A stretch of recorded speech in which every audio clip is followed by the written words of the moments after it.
Oh, look who's back. It's now going to be a Sunday premiere for you, so you guys can tap in on a bonus episode for you. It's your boy Guapo Damas at the top of the world. Here we are representing. I got my man, Mr. LP, and we got Vero in the house today as extra. What's up, y'all? What's up, man? Welcome back, Guapo Damas. We missed you on Friday, my guy. We missed you, you know? Yeah, Glad to know you're doing better, my dude. Listen, I'm glad to be back, and we got to get right into it, man. This is a special bonus episode for you because we're going to touch on a very important subject that's happening right now, and it's a very touchy subject as you kind of go, right? I was telling these two right now that Rampage Jackson's son, Raja Jackson, he is in a little bit of trouble as we are currently speaking. He has not been arrested, but he went to a wrestling event. And at this wrestling event, he actually ended up having one of the wrestlers hit him with a can in the head, which led to kind of a weird interaction between them. It seemed like the beef was kind of squashed, but when you look on in the videos, you could definitely see that Roger had no intention of letting that go. He was actually still kind of pissed off, right? Very young dude. Uh, as they walk back into the arena, AJ Mana, who's one of the other wrestlers, was actually talking and was right on his shoulder, right in his pocket, speaking to him, and you could clearly hear him say, "Hey, when he comes out, make sure you get in there and you get a receipt on him." And in the fight game, for people who don't know, receipt is when somebody else has maybe hit you a little bit harder than you expected, and now you got to hit them back in that same, and to let them know that that's not cool, and that's not how they're gonna do it, right? So AJ Mon is telling him this in his ear, right? As they go in, then you actually see like a weird interaction where Raja is sitting there and he's got his own podcast that he does, but he actually does it live where he interacts with people. Right. So you see him sit there and he's stewing for about 2 hours, and he's literally sitting there going, "Oh, you guys don't think I'll do this? This isn't fake shit. You guys are pushing me to a next level. I'm about to wild out. I'm about to freak out. I'm about to go crazy. I'm about to do all this shit." He's for 2 hours literally posting shit like that, right? At one point, Rampage actually he picks up a call from Rampage where Rampage is literally kind of making fun of him and talking shit to him, like, "How are you letting these people kind of get underneath your skin?" Right? When the wrestler actually comes out in the middle of the wrestler's thing, Raja jumps in the ring, picks him up, slams him on the ground. He doesn't do it in a wrestling move. He slams him in an MMA slam.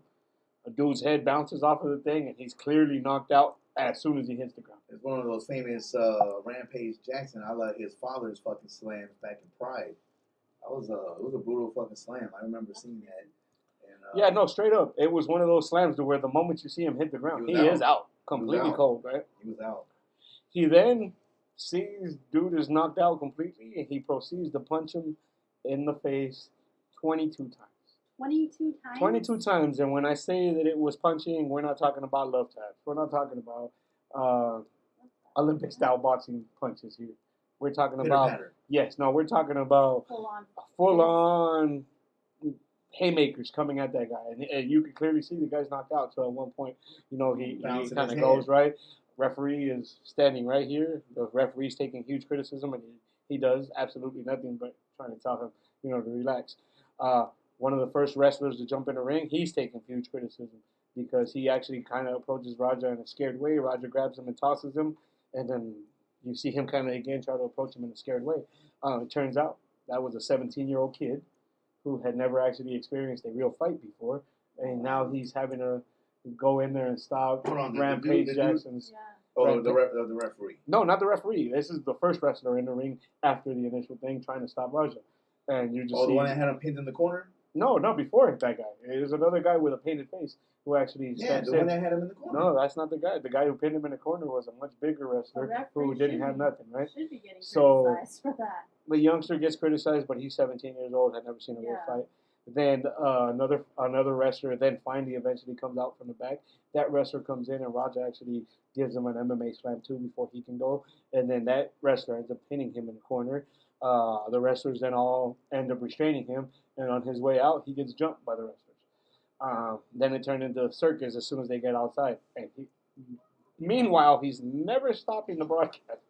So sitting through all this whole time, he's actually sitting there still interacting and live with people on his podcast. So Okay, that was gonna be my question. Like how, like it seems like it's almost like a setup. Like you know what I mean? Like it was all planned out because you know what I mean. You have someone who's sitting there for 2 hours debating on what he's gonna do, and then once he makes this guy knock yeah, out by slamming his head, and then the referee doesn't do nothing. Like, you know, clearly in wrestling back in the day when you say Hulk Hogan and Macho Man Randy Savage, you see that they would, you know, it was play. You know what I mean? Obviously, it looked like it hurt. I would not want to be body slammed, but it was hard to tell whether it was real or fake. But I mean, if you're seeing this, like, nobody in their right mind thought about stopping it or coming in between it, calling the cops, an ambulance, It happened nothing. way yeah, too no, fast. listen, it happened extremely fast, and let me tell you this.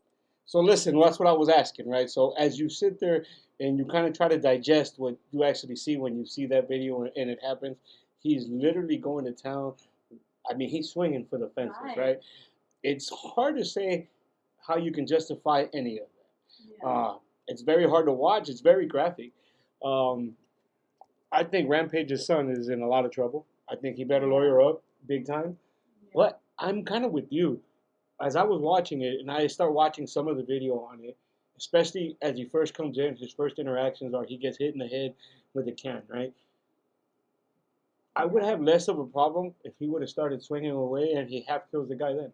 Right. Like, I understand that as sometimes as a man, you can't be disrespected in certain ways. Like, and there's not going to be a single man who's going to bust a beer can over my head and is going to expect me to just sit there and take it. For 2 hours Sometimes later. the shell shock factor gets to the point like what the fuck? Like, did you just do that? Like, what's going For on 2 here? hours? You know? Well, I mean, it was a production. I mean, like, he was Yeah. sitting ringside. He wasn't with the guy. You know what I'm saying? So, Yeah. like, the dude was part of the show that he was attending, right? The dude was part of the show. And he just happened to be sitting ringside enjoying the Yeah, event. see, he was kind of a guest, right? He's a celebrity guest. So, as he mentioned, once that guy was in the ring, he found his window of opportunity and he slid right in and attacked him. Now here's the weird thing on it too, right? So he slid up, right broke in, it up and but everything, it he was there. it was in the thing. So like Right. the main promoter, and for those people at home who watch WWE, this promotional company is actually owned. The head guy is Rikishi, who is the Usos' dad. So if you know who the Usos is and you know WWE, Rikishi's one of the biggest stars ever on it. Right. They literally within minutes of the event thing happening, WWE pulled their sponsorship from that company. Oh, Rakishi's taking tons of heat for it, which he should. He's the man at the top. So when you're the man at the top, you got to be responsible. Big thing that's happened since then.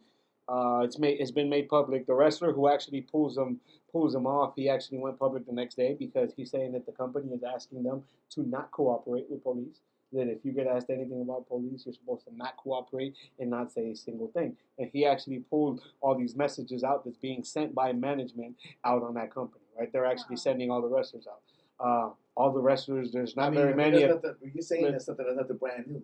If reporters or authorities come and talk to you for a company you work for, you actually have to sign documentation. No comment. It's your It's your fiduciary responsibility as an employee to not speak on behalf of the brand and let somebody that's actually paid to do that. I believe that's a thing for media, though, right? That's a thing. That's a thing. But isn't that a thing for media? I didn't know that was a thing for law enforcement. Because if it's an open investigation, which it is, that's called perjury. That means you go to jail. Yeah. That's obstruction of the investigation, right? So that's been one thing that's been leaked out there. They went on. One of the reactions has been tons of wrestlers will come out of there, and the wrestlers are getting crucified right now. I definitely think that they need to cooperate when they're, but like to talk to reporters or anything, no comment. Like, well, no, the reporters part I get, but the open investigation of the cops being told to not cooperate, that's kind of weird because it's supposed to be a brotherhood. You're supposed to be in a brotherhood. Where they're supposed to take care of you. And now you're saying that not only did they not take care of you, they watched you almost get killed, and now they're asking you to not cooperate with an investigation that's going to get settled for you. So that's kind of weird. He was gone for 6 minutes, you said? 6 minutes. He actually passed away for 6 minutes. He was then put on life support. He was in a coma, and now he's actually awoke and conscious again. So he has come out of it. Yeah, it's been a weird situation, just to say the least. But poor dude, like, he now has a GoFundMe account. So if you get out there and support Psycho Stu, you can actually get on his GoFundMe account. He's probably got over $250,000 in there last that I saw, right? Now, so it is. Now, here's one of the big kickers, and it's hard to understand where they go with it, right? Because this is where I say, I turn to Robin, I tell him it's a work, man. They're actually working. I don't believe it was real. He hasn't been arrested. This happened 4 days ago, and you just saw something that looked like attempted murder, and they have it on tape. And what's really oddly strange is because and I don't want to put this out there for anybody to take it the wrong way, but he's a man of color, which that's like in everyday life how they're. Well, yeah, it's crazy like that. But listen, let's also be real about it. If he wasn't Rampage's son, man, this dude would be facing attempted murder charges long ago before this ever goes, right? The fact that he's going to be catered to that because he is Rampage's son. I mean, Rampage is going to have a certain seasoning that goes with that. At this point, it's all conspiracy theories regarding fans and all. I mean, we're bringing up this topic and we're addressing it in this platform. But it's like we really don't know what's going on or what happened. Sometimes it's just I really don't know what to say about it. I mean, other than the fact that it was pretty gruesome to see. Like, I think they do. I don't know how old he is, but he definitely looks like he's pretty young, and that just looks like a freaking hothead knucklehead. You know what the behavior reminded me, especially when you made a comment. You said that even his dad was giving him crap. Well, you gonna just let them freaking do that to you, son? He's busting his balls. You know what I'm saying? Well, he was. But here's the other kicker that goes to it. The kid's mother had just been murdered. So he's definitely not in the right state of mind also. Yeah. And here's the big kicker is that this motherfucker was on his podcast speaking about what he was going to do for 2 hours. And then went in there and did it. So it's premeditated. Yeah. Well, I was going to briefly tease about it because it reminds me of the scene in freaking Goodfellas with Joe Pesci's character where they were teasing him when the kid that's serving him drinks told him to go fuck himself. They're like, you're gonna just let him do that to you? You're just gonna just let him get away with that shit, and then he just gets up and kills the fucking kid, Like, just do. My point was, he was going above and beyond.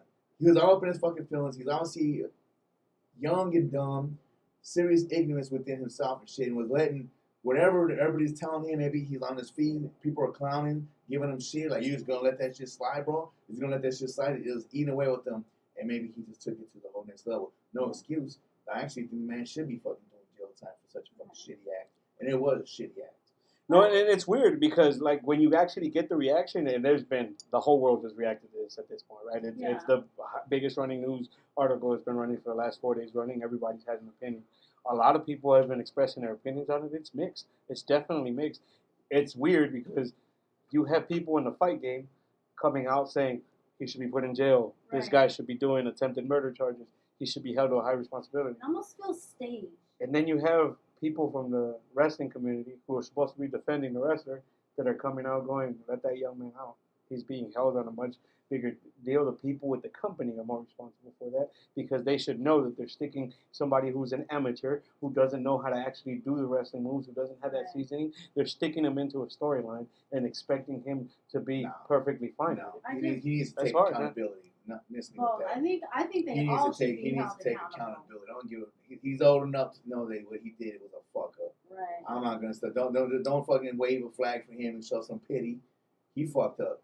Listen, I'm not waving it myself. I'm just giving you the other perspective on it. The company's gonna be responsible because it happened under their banner. And it sucks. They lost their partnership with fucking WWE. That sucks. You know what I'm saying?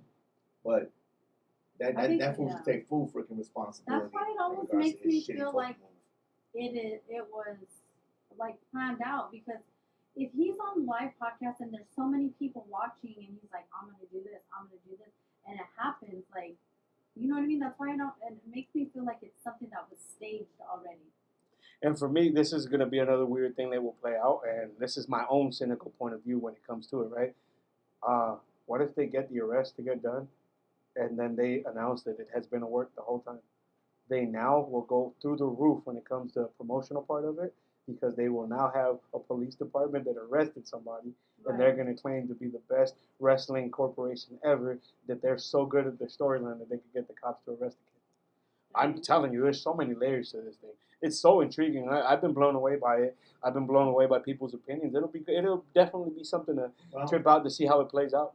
You guys chime in. Let us know your guys' thoughts and opinions in regards to the matter. Most definitely. I want everybody's opinion on it. Everybody's been very vocal on it. And like I said, it's been a #1 topic on the internet and around the world in news. So we'll see how it plays out. We'll see. Keep posted, and we'll talk about it some more as it continues to play out.